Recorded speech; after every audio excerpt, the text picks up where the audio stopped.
Today is March 21st, Yeah. 2023. My name is Joe Todd. This is an interview with Joe Richard in Bartlesville, Oklahoma. You know. Sir, where were you born? Crowley, Louisiana. Crowley, Louisiana. That's where I was born at the hospital. Okay. But I grew up in Forked Island, it's called in English. We were all French people. French How do you spell speaking. that? Yeah. And I didn't speak English till the 5th grade. What's the name of the island? The Forked Island. Forked? Yeah, Forked. In French it's Il Faucheux. And it means two rivers with a land in between. Okay. That's Forked Island. Okay. So your first language is French. Yeah. My name was Joseph Nodé Richard. Yeah, in French. Okay. Now, when's your birthday again? September 23rd, 1937. Who was your father? Joseph Richard, Senior, I'm Junior. Okay. And your mother? Lilia, Lillia, Lilia Suire, Suire, was her maiden name. S-U-A-R-E? Suire. S-U-I-R-E. Yeah, Okay. Suire. Okay. Where did you start school? I started school in Forked Island, me and my brother Earl, until the 4th grade, at the end of the 4th grade. Then we moved from Forked Island to Crowley, which was about 30 to 50 miles north. Forked Island is near the Gulf of Mexico. Okay. So we moved north when my dad started his water well business. And so that's, I grew up in well, until the 4th grade, I grew up in Forked Island. But then after that, I grew up in Crowley. What year did you graduate high school? 1955. 1955. Who was your favorite teacher? I had trouble with names. I can't remember names. My math teacher in high school, but I don't remember her name. Okay. My math was my best subject. Okay. Why was she your favorite? She understood that I knew math real well, so she'd have me her helper, and I'd help the other students who couldn't get the concepts good. Then when I went to LSU, and my teacher there was Mrs. Dorothy, and she was Einstein's daughter, okay? And she was a professor at LSU, and I took accounting under her. Yeah, yeah. And I got to meet Mr. Einstein a couple of times, those 2 years that I was there. Yes. And then I got a draft notice from the Army, and I didn't want to do that, so I went and joined the Air Force. Okay. Let me back up. Yeah. When you lived in Forked Island, describe the house you lived in. Had a dirt floor, I remember, all wooden. We had a table. I remember a kitchen, and then 2 bedrooms. It was a small place, but my brother and I started school there. It was all in French, and my first reading book was called La Vache Caille, the Spotted Cow. It had a Holstein cow on the cover. I wish I could find that book again. My mama had it for a long time, Yeah. but she's gone now, so I don't know whatever happened. Now, Where did your people come from originally since they were French? My great-grandparents was immigrant from France, Okay. to Louisiana. And then my grandma and my mom were born in Louisiana. Okay. Did you know, you say it was your great-grandparents? Yeah, I was about 5 years old, I guess, when I knew them. And my great-grandma was kind of a big lady, okay? My grandpa was tall and thin, had handlebars. He was nice. I liked him. Did they talk about the trip to this country? If they did, I don't remember. Okay. I was too young, I guess, to. So this area of Forked Island, was it mainly French? Yes, it was a French settlement, French community, all along the Gulf Coast there. And so that's where my dad and my mom were raised, I guess. Yes. And my my grandpa, he moved to Estywood, which is further north and west of Crowley. And he had 4 boys, my dad and 3 brothers. And they spoke French as well, you know. But then they learned English quicker than we did. My mom didn't speak English until I was in the 10th grade. Now, at Forked Island, what type of work did your father do? The first job I remember he had was 2 things. One, he had a fishing boat. So they'd go out and catch seafood, him and my uncles, and they'd come in, feed the family and whatever. And then beside that, he worked driving a truck for a feed store. And I went with him a couple of times. And the second time I went with him in the truck, the right front tire came off, and it was going way ahead of us. So he didn't hit the brakes, or we'd turn over. Did you go out on the boat with him? No, I was too young. Okay. You had to be confirmed in the Catholic faith before he'd take you out on the boat. So, and by the time I got confirmed, I was about 16, I guess, 15 years old. And then my mama didn't want me to go out. She was afraid. Now, what did your father do in Crowley? In Crowley, he had his own water well service. Started water well. He had a rig, and he'd dig for water, and he'd repair. He had a shop behind the garage in the back, and he'd repair water well motors. You know, he'd take them out and repair. He went to school, night school, and learned to rewind motors, and that's what he used to do. Then he would resell them and guarantee them for 1 or 2 years, depending on the condition of the motor. How deep was the He had water a pretty table? good business. How deep was the water table there? 200 to 300 feet. Okay.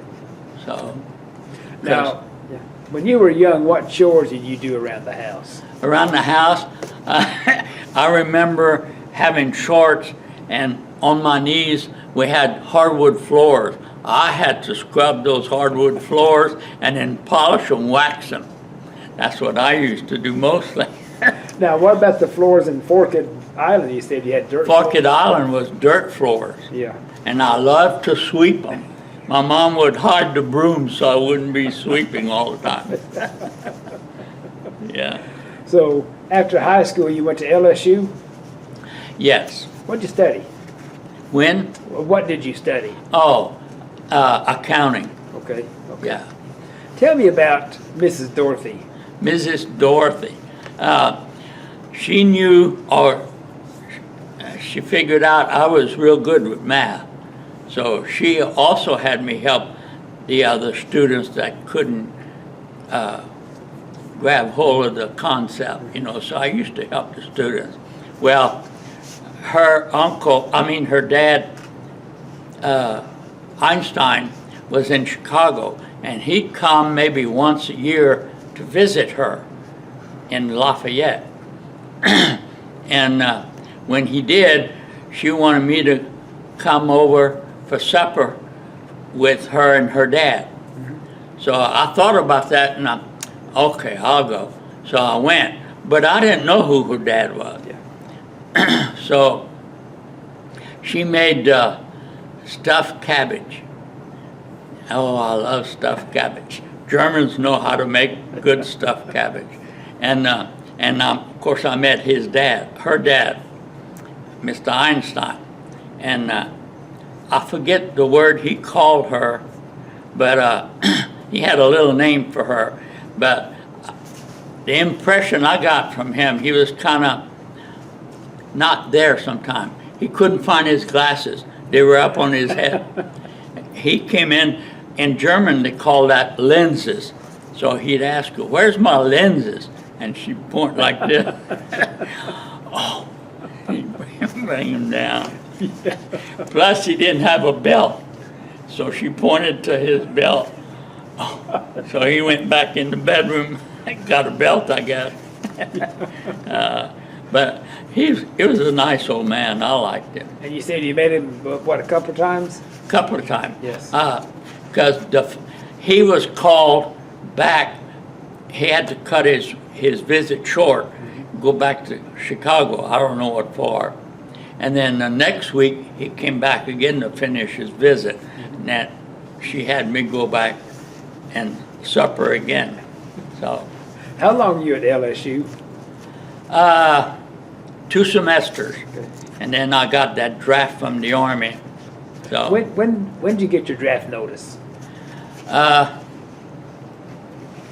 Before, well, I was almost to the end of the second semester when I got that draft notice. And I didn't want to go to the Army because Vietnam was at that time. So I went to the Air Force recruiter and he said, "We'll get you out of that." So I've been in for 22 years. When did you join the Air Force? 1956, 57, somewhere in there. September 56, I think. Okay. Where'd you go for basic training? September 56. Where? Where? San Antonio. What, Lackland? Yeah, Okay. Lackland. Air Force. Tell me about basic. Basic, back then, I don't know if it's still the same, but we had barracks was a long house with beds all over, both sides. And that's one of the things I remember. And we'd take turns cleaning the bathrooms and showers. So I got my turn about once every 2 weeks. Have to clean the walls and everything, all the stools.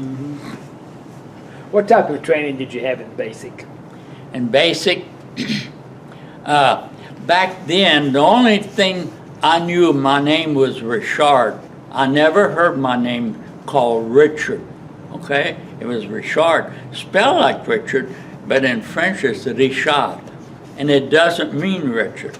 Richard means squeaking cart. That's what it means. It don't mean Richard.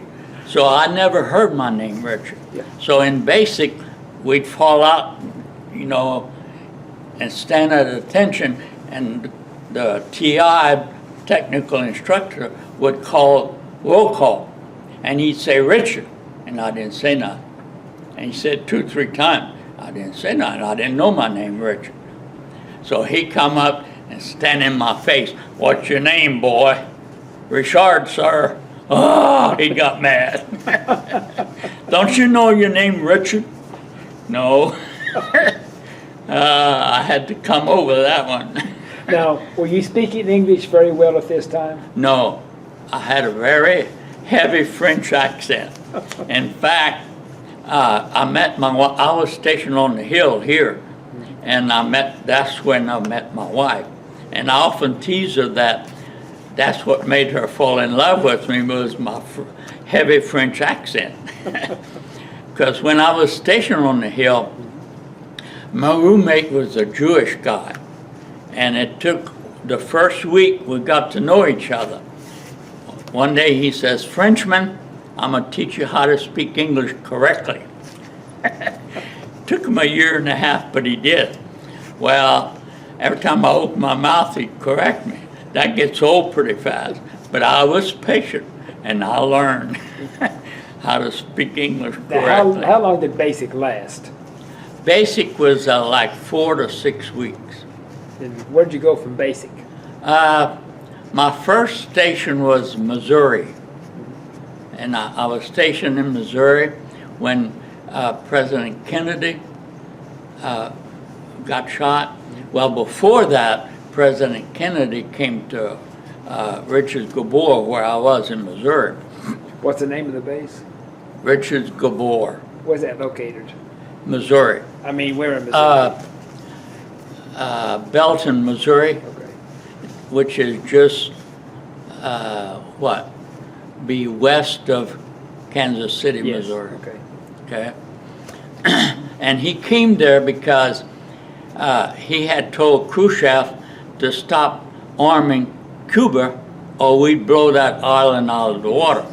So I guess he got to thinking about that. He had to prove his point.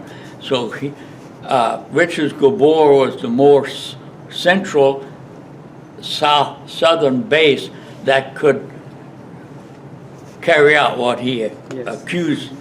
So he came, and I was the only security agent there, so I got to escort him around the base, showed him what we had. We had the B-52 bombers, we had the KC-135 refuelers, and we had the U-2 that take pictures of what you did. So he was well satisfied, and I think he had to prove that for Khrushchev, Yes. you know. Tell me about President Kennedy. Oh, he was real nice. He had never met a Cajun before. I spoke funny, he said. You talk funny. Well, I didn't tell him that, but I thought he talked funny because he had that New England accent.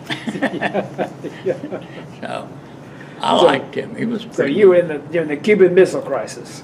Yeah, Okay, okay. yeah. How long were you at Richard Gabor?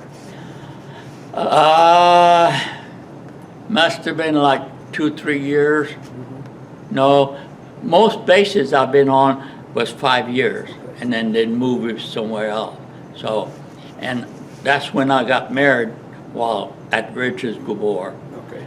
And before I got married, being Catholic, I can play piano or organ, and that's what I did at the Catholic Church on base. Okay. I played for the choir.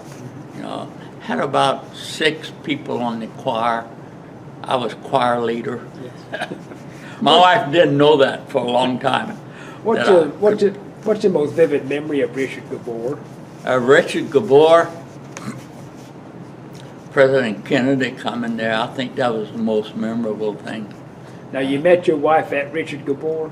No, I met her here in Bartlesville Here in Bartlesville. when I was stationed on the hill. Or you at Radar Hill? Yeah, Radar Hill. When were you at Radar Hill? 59, 60. Okay. Yeah. What'd you do at Radar Hill? That was classified at that time, but I think it's safe to say I was a security agent, so I went to bases to secure secret information, okay? I had to collect that stuff, send it to Washington, D.C., because they were closing the bases. So that's what I did on Radar Hill. Okay. What was the purpose of Radar Hill? What'd they do out there? They had a big radar at Tulsa, had one at Oklahoma City, had one at Wichita, Kansas. So those 3, a radar is a circle, okay? And those circles didn't cover Bartlesville. It left Bartlesville empty. So the thinking was someone could shoot a rocket and destroy Bartlesville. So they had to have a radar hill, a radar to cover Bartlesville. That's what it was for. Okay. Then later, they improved those radars at those 3 stations, and now it's covered, so Okay. they don't need Radar Hill. Were you there when they closed Radar Hill? Right after I left, they closed it. Okay. Okay. Because I got all the classified information. And a good point was the commander of that base was a colonel on Radar Hill, and he didn't want to let go of that classified information. And I argued with him for a while. I finally called Washington, and they called him, told him to release those classified stuff. That's his job. He knows what he's doing. So he let him go. Yeah. Since then, I was only there maybe a month or so after that. Then I was transferred to Missouri. Well, after that, he and I didn't get along. Where did you stay when you were at Radar Hill? What? Did you stay on base at Radar Hill? Yes. Okay. Yeah. And my roommate on base, we were good friends. He was a little Italian guy. He's from, his parents were, and grandparents were from Sicily. And they moved to Chicago from Sicily. So that's where he was from. So when he went home to Springfield, Illinois, I'd go with him on some of the weekends. And I got to meet his family. And they called me Frenchy back then. So his grandpa really got to liking me, I guess. And every time we went, he called me Mamichi. And I don't know what that means. I still don't know. But anyway, he was a nice man too. But now my roommate became my friend. He also, when I got married, he was my best man. What's his name? Tom Felicia. Tom Felicia. Okay. Yeah. So he became my best man at my wedding here at St. John Church. Okay. Well, a year later, he walked down the aisle with my wife's sister. So a year later, he married her. And they got married in the same church. But he moved to Springfield, Illinois. Okay. And he was stationed there. He went from on the hill, he went to Illinois. Okay. He was stationed there. He retired there, and they live there in Springfield now. The mess section at Radar Hill. Did you know anyone in the mess section out there? The mess section? Yeah. The head cook was a guy named Reed. He was chief cook out there. Reed. Sounds familiar. I can't remember his first name.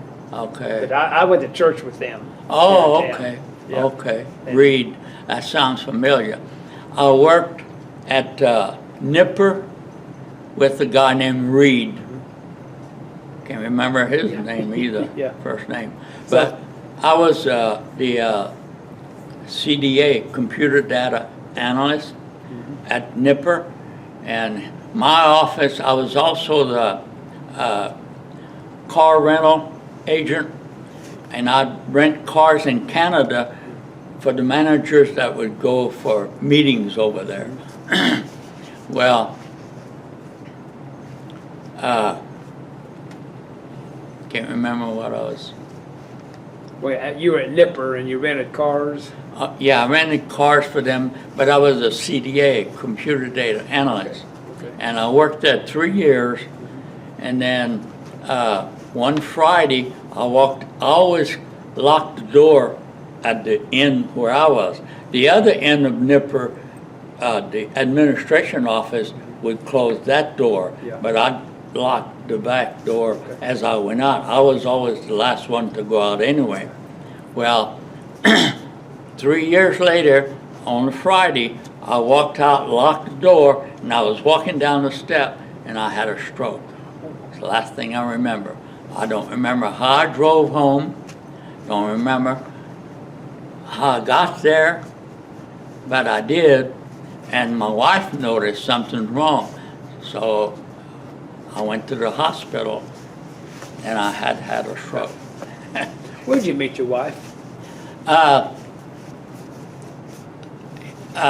My roommate, Tom Felicia, was going with the girl here in town. She had a best friend, a girl named Maria. And I learned later when I met her, she was a dark-skinned Mexican. See, I didn't know that. But anyway, Tom and Lurleen, it was 4th of July. They wanted to go to the lake out west. Sunset Lake? Yeah. What's the name of it? Sunset. Sunset. They wanted to go to Sunset and picnic. And they wanted me to go with them, but they wanted,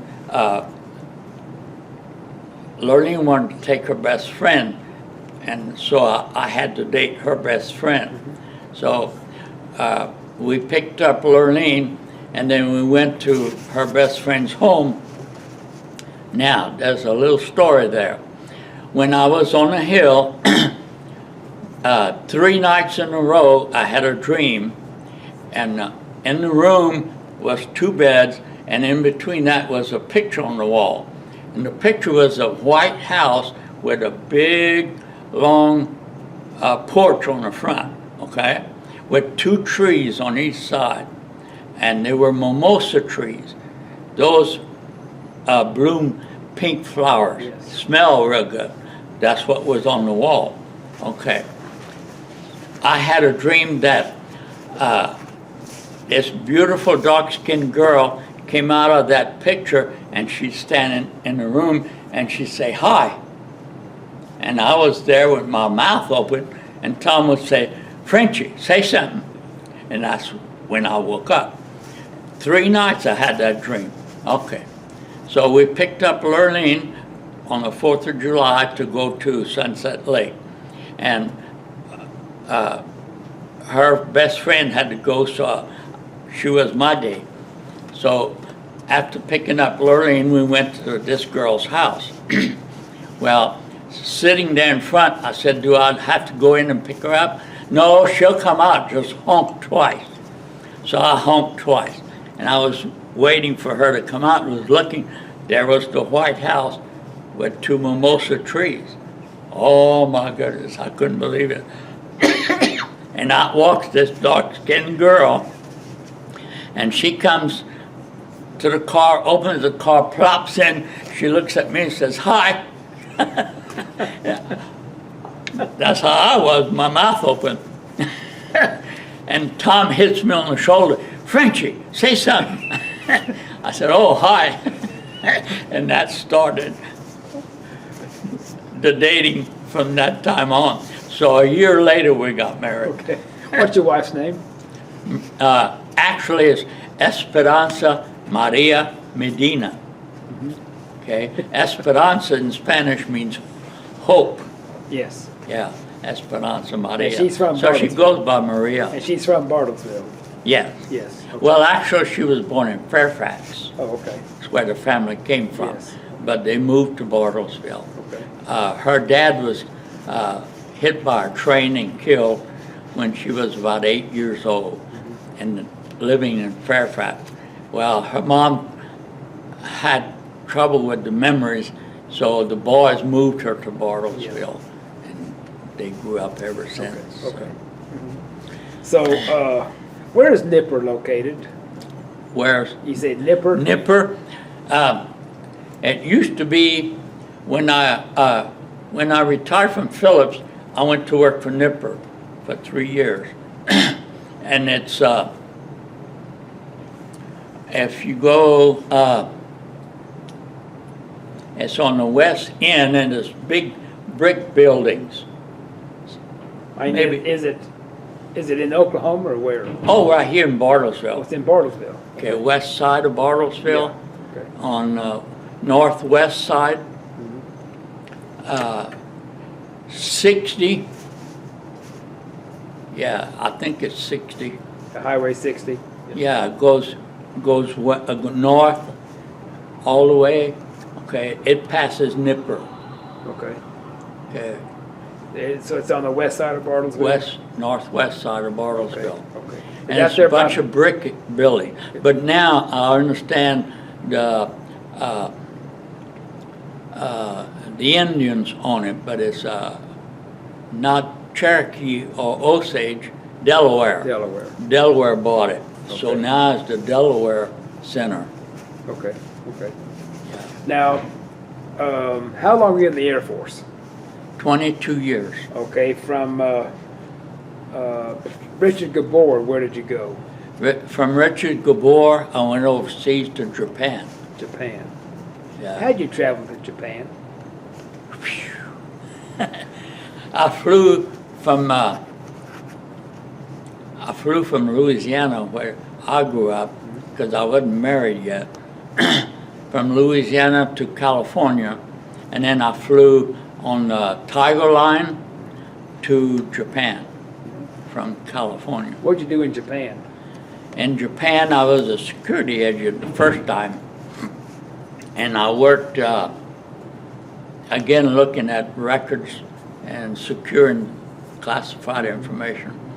Then the second time, I was a CDA, computer data analyst, and I worked on top of a mountain on an island on the China side of Japan, a little island called Satoshima, okay? And Satoshima is an island with a tall mountain that used to be a volcano, supposedly dead now, and so the base camp was midway up that mountain, okay? And the top of that mountain is where the work area was. So that's what I did up there. So how long were you in Japan? You said that you were there 2 times? 2 times. Okay. First time, I was there maybe 3 or 4 months. And the first time, when in high school in Crowley, we had a high school magazine, and in the back of that magazine, it had addresses and pictures, pen pals. You could write a pen pal. So I chose 2 pen pals. One was in Germany, and that was a girl, and I wrote to her almost a year until she was getting married, so she said, this is going to be the last letter. Don't write no more, I'm getting married. You know, but she wrote in French, and I could write French because I grew up French. So anyway, and then the guy that I picked was from Japan, and I knew his name. I almost got it, but anyway, I wrote to him in English, and at the beginning he had broken English a lot, you know, but he was learning from our conversation back and forth. Then when I went to Japan the first time, I got to meet him. No, it was the second time because I was on a mountain. Yes. Well, he lived on Satoshima at the bottom of the mountain, you know, near the ocean there. His father was a policeman on Satoshima. So while I was on base, I told the commander about my pen pal, and he's here on Satoshima. So he said, okay. He gave me a pass for the weekend, so Friday I got to go down and meet my pen pal and his family. Now, the first time you were in Japan, where were you based the first time? First time I was based Nagasaki. That's where the bomb was, Yes. you know. The first time that's where I was. Now, when did you go to Japan?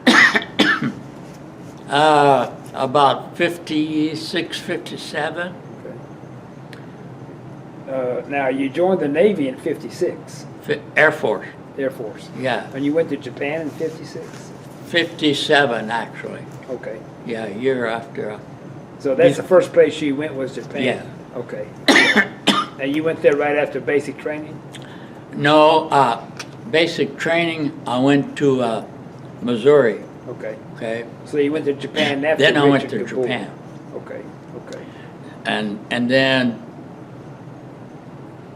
No, that's wrong. You're right. I went to Japan first after basic training. Then I went to Missouri. Okay. Then I got married while in Missouri, and we had our first daughter in Missouri. Actually, she had it in Louisiana while we were on vacation. Anyway, then I had to go back to Japan the second time. That's when I was in Satoshima, and I got to meet my pen pal. When you were in Nagasaki, did you go out on the town in Nagasaki? No, I didn't. Okay. No. I was stuck on the base. Yeah, okay. And so you went to basic training, and then you went to Japan, Yeah, and then Richard Gabor. Richard Gabor. And then Richard Gabor, you came here? Yeah, Okay, yeah. And then I went to Japan after that. okay. And then I went to back east. What was the name of that base?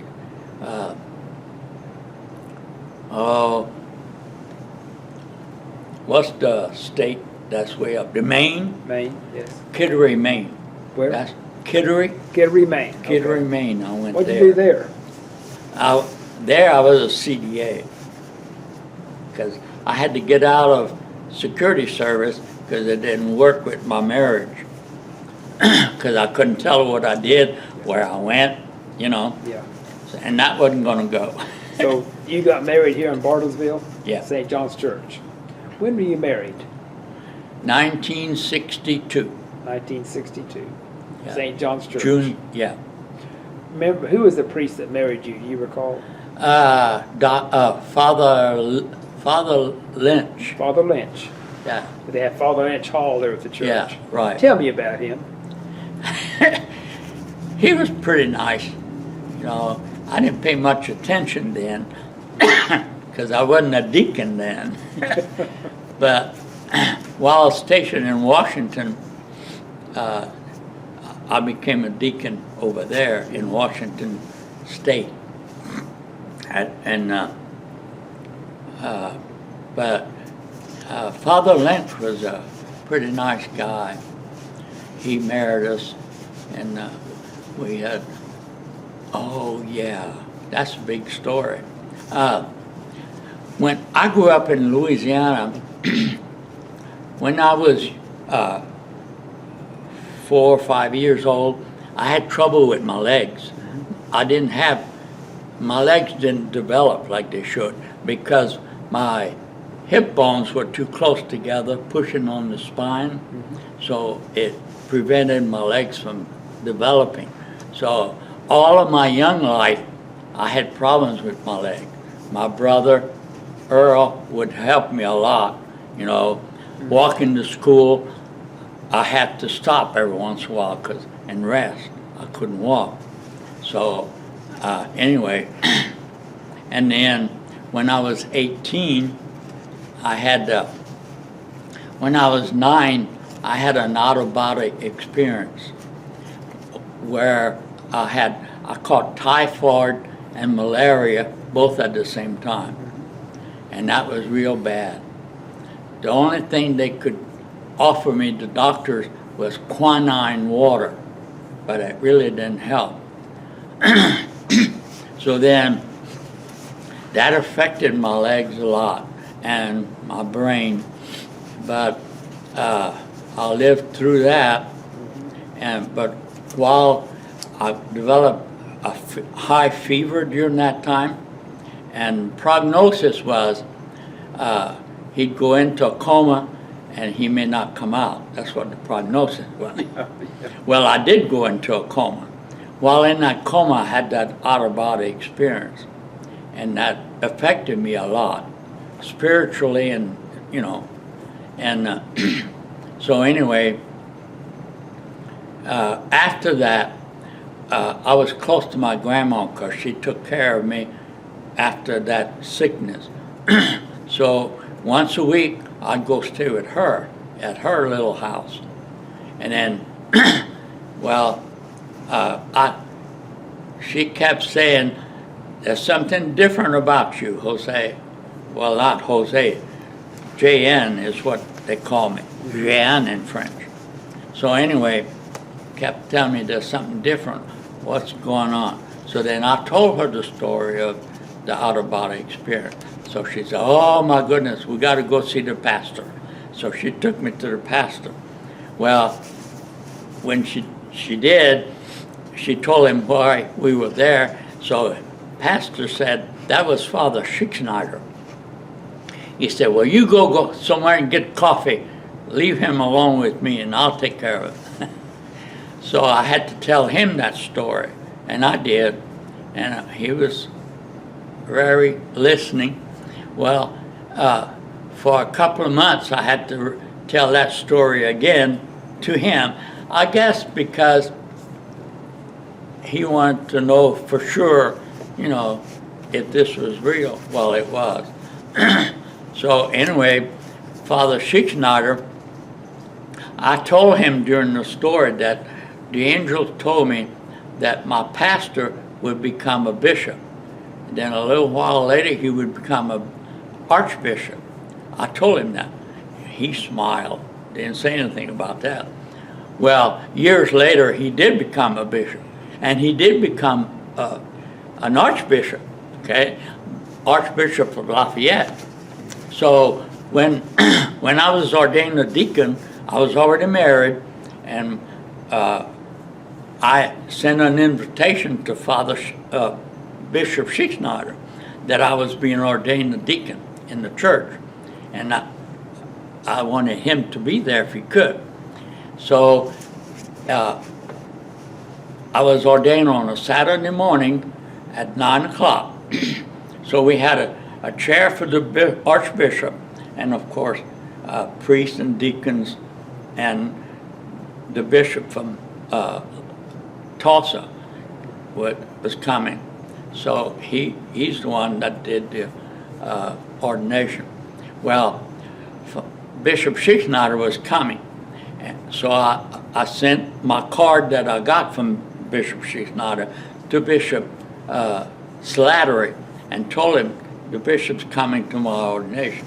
So he called me and said, don't worry about it. We'll take care of you, Bishop. He'll come here on the airplane. We'll pick him up. We'll take him to Bartlesville. Don't worry. I said, okay. So I still have that card, okay, in the scrapbook. So anyway, that morning, we're all vested, ready to go at the altar with my pastor, Father O'Neill. And Father O'Neill's getting nervous. Where's your bishop? I don't know. Looking around, nobody there. Well, it was 9:30 before we started down the aisle, and he tapped me on the shoulder walking down the aisle. Where's your bishop? So I looked back. Well, in they walked. The archbishop was all vested. So was the bishop. They were ready. He kept saying, go, go. So they walked behind me. But the archbishop wasn't there. It was just Bishop Slattery. Don't know what happened to the archbishop. So we had an empty chair at the altar during my ordination. After the ordination mass, we had a dinner in the hall. After the dinner, my wife and I went home to change clothes because I had a suit on. So we lived on 20th Street then. So we went there. While I changed and she was changing, and the phone rang. So I picked up the phone, and it was a priest from Lafayette, Louisiana.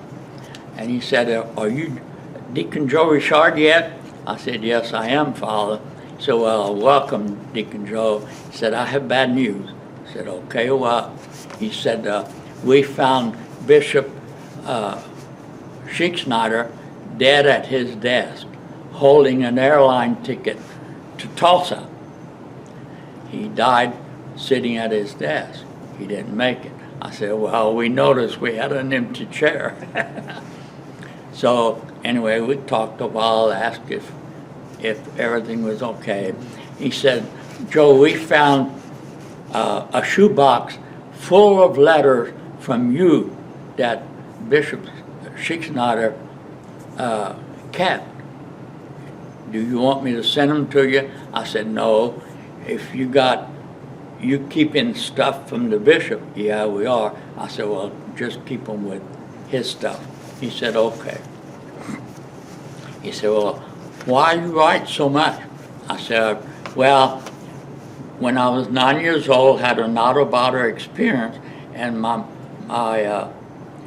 grandma took me, my pastor, who was Father Schickschneider at that time. That's why he's got all that. And we corresponded all those years, you know, even after I was married and became a deacon until he passed away. When did you retire from the Air Force? I'm sorry? When did you retire from the Air Force? I retired here when I was on the Hill. Okay. 80, when did I retire? 79, 80? Now, was Radar Hill still there? Yeah.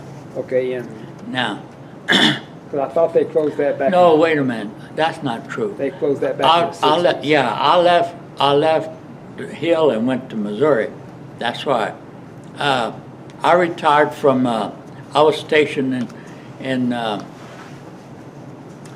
what's the state way up? Maine. Maine. Yeah, Kittery, Maine. Kittery, Maine. That's where I retired Okay. from. Were you still in security up there at Kittery, Maine? No. At the end of 4, as a security agent, my wife said, if you don't get out of the Air Force, we're done. I can't take this, because I couldn't tell her what I do, Yeah. you know. And one time I was taken away, I can say it now, a helicopter picked me up off the hill, took me to Tulsa Airport, took an airplane to Formosa. Okay, so I was there almost a week and a few days. Okay, but I couldn't tell her where I was going. You know, well, she called my boss a couple of days later and said, "Where the hell's my husband? He didn't come home for 2 nights." And he says, "Lady, I can't tell you that. That would endanger his life. He's a security agent." And she got mad. So when I got home from there, she was mad. So she said, "It's either me or the Air Force." So at the end of that 4, I got out of the Air Force. My boss didn't want to let me out. So I had to do it without his knowledge or his permission, which I'm supposed to have. So I went to the administration building and talked to them. And the guy I talked to said, "Hang on a minute, let me let you talk to my boss." And he was a colonel. So I told him the problem. He said, "Okay, we'll take care of that, Joe." So that's how I got out. So then a year later, we lived in Lafayette at the time for that year, and I went to Piccadilly cook school and became a cook. Graduated as a cook, and I worked for Piccadilly for that year. And that's when, sitting on front steps one day, she said, "I know you missed the Air Force. If you want to go back in, I'll go back with you." "Really? You mean that?" "Yeah." So I joined back, went back to the Air Force. When did you go back in? Huh? When did you go back in? When? 4 years after I went in. Was that 60 something? Maybe. Yeah. Was that after Richard Gabor and all that? Yeah. Yeah, because Richard Gabor was my first 4. Oh yeah, you said you retired at Kittery, Maine. Yeah. Then you went back in. Well, I retired at Kittery, Maine at the end of 22. Oh, okay. Okay. I got out and I was, where was I? Can't remember where I was when I got out of the Air Force. I was over here, I think, on the hill. So you left the Air Force and you at Radar Hill? I think so. Yeah. Kind of blurry. Yeah. Yeah. Okay. I think so, but I came back in. Okay. So what have you done since you retired? Huh? What did you do when you retired from the Air Force? I came to her house in Bartlesville, and I had bought an old Toronto, what they call a Buick, kind of a big blonde car, and I worked for what was his name? Archie something? Flower shop or plant shop. It was on behind Lowe's store. It was he had his home. He had another place over by Evans Nursery, okay, and he opened this place over here behind Lowe's. Was that Haynes? Haynes? Haynes had a greenhouse here. Okay, might have been. He was an older guy. Yeah. They had Tom Ward florist, Haynes, and I don't know. Can't remember his name. Yeah. But I worked for him for a couple of years. Yeah. Then I got offered a job at 55 Plus, Senior Citizen Center. Yes. Since I had supervisory training, you know, I got hired there, and I worked there for 8 years. Okay. Then I went to work for Walmart. What'd you do at Walmart? Walmart, I was manager of the sports department Okay. for about 3 years. And I had dreams of retiring from Walmart. Well, I had a stroke while working there. And they had to take me to the hospital, and that ended my Walmart career. Yeah. So what are you doing now? Retired, fully retired, doing nothing. Yeah. I worked for Phillips for 20, just retired at 20. Retired with the Air Force 22. Retired as a bartender after 18 years. Where? And As a bartender, where? all through the Air Force. Okay. When I worked at Phillips here, I would bartend at the Elks Club, the Lions Club, parties. What'd you do for Phillips? Phillips, I was a CDA, computer data analyst. Okay. Well, where was your office? I was also the assistant scheduler at the warehouse. Okay. Wayne Engel was the scheduler. Where was your office with Phillips? With Phillips at the warehouse. Okay. Is that the one on the highway Yeah. east by the research center? Yeah, Yeah. Okay. Okay. yeah. And when I first got to working there, I can't remember the boss's name, but he was a Baptist person, and of course I'm Catholic. So when I got into there, got to meet him, he threw a fit. I've never had a Catholic work for me before. What are those people in the head office think they're doing? He got me real good. So I didn't say nothing. I let him rant and rave. Well, there was two black ladies, Wilma and Thelma. And Wilma was called Peaches. Peaches is still alive, I think. She might be gone now. Thelma died of cancer, but they kind of protected me from the boss. And there was one guy working there. He had an office, so he made my office in his office to protect me from the boss, because he didn't like a Catholic working for him. But So how has the stroke affected you? real bad. I've had 4 hard strokes, Yeah.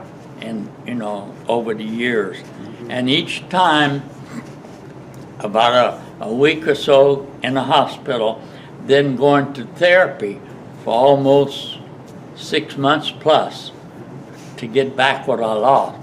And I did pretty good. All 4 times my therapist was a little guy named James, and he was good. And I saw him today because I went to therapy for my legs with another lady that helped me. And James was there. Hi, Joe. And the third time I was in therapy with James, I was doing that stretching the things on the wall, you know, like this, and all of a sudden I got a stroke. And James saw something different in me.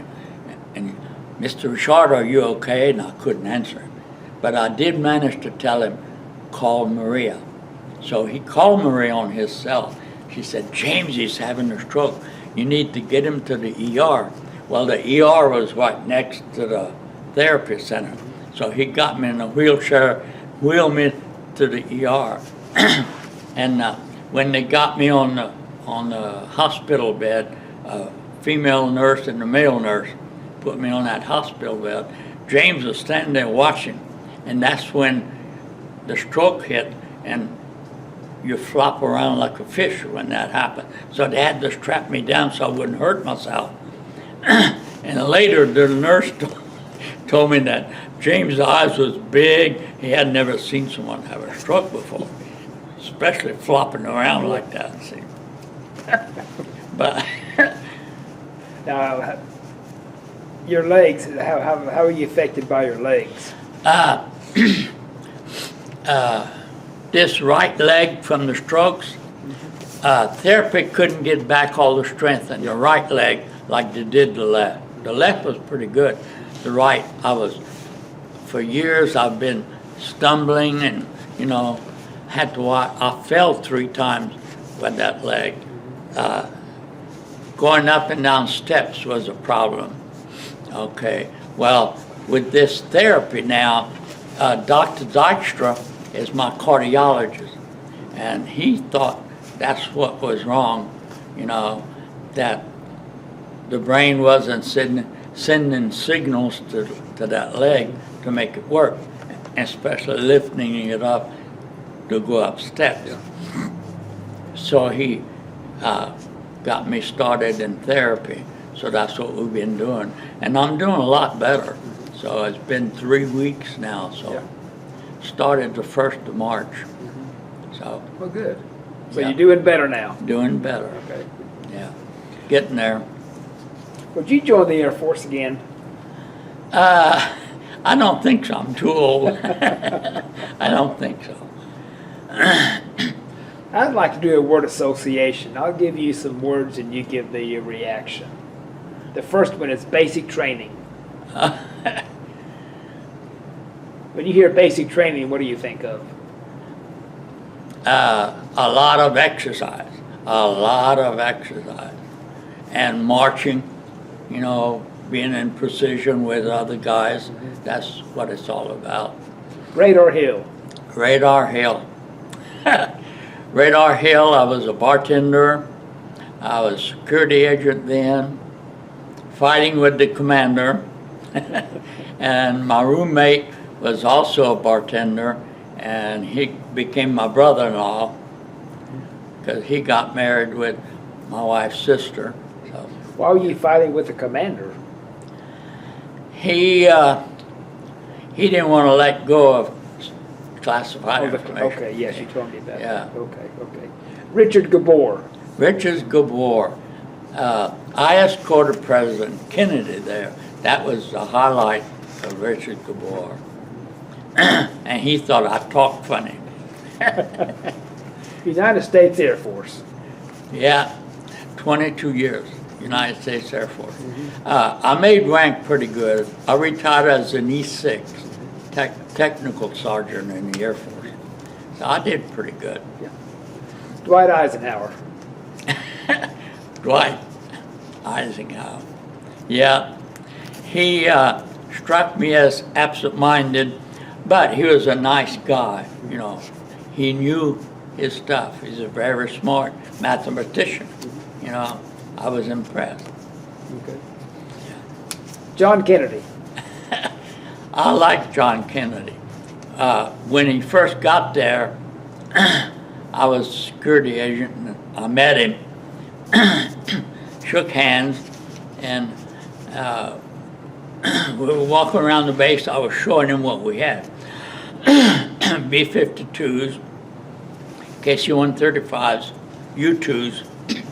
And anyway, while walking and talking, "You talk funny," he said. "Where you from?" He had never met a Cajun before. Yeah. Well, I thought he talked funny, but I didn't tell him that. LBJ, Lyndon Johnson. I didn't like him. I don't know why.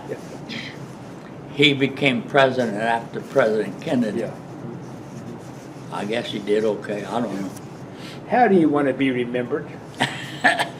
I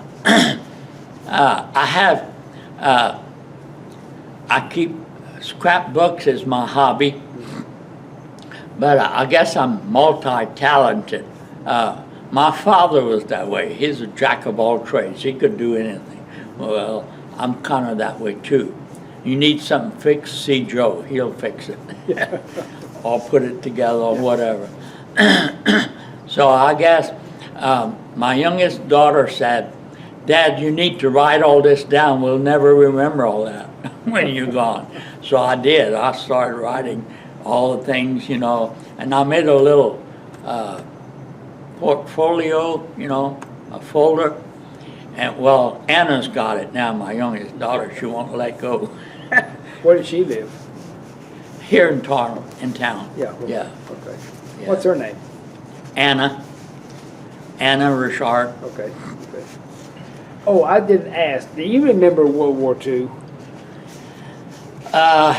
Yeah, only because my godfather, his name was Arthur Schneider. He was an Army guy in World War II, but he didn't speak English. So he was in a French regiment that was stationed in Virginia. And I remember my aunt, his wife, she's my godmother. She had a picture of him in green uniform. That's the only picture I ever saw of him. But he was, he never spoke English. Well, she didn't either, but. What was his name? Arthur Schneider. Schneider. Yeah. Is that like the bishop? Bishop Schneider. They're not related Okay. that I know of. Okay. But his name was Schneider. Yeah. And he's German, actually. Yeah. But he spoke French. Yes. And he was from Lafayette, or He was, what? was he from Louisiana? No, Forked Islands where he originated. Forked Yeah, Island, okay. and then they moved to Crowley. Yeah. Okay. Yeah. Well, sir, this is a very good interview. I want to thank you for your service, Well, and thank thank you you. for the interview. Very interesting. I liked it. And again, this is March 21st, 2023. My name is Joe Todd. This has been an interview with Joe Richard All right. in Bartlesville, Oklahoma. There you go. Thank you.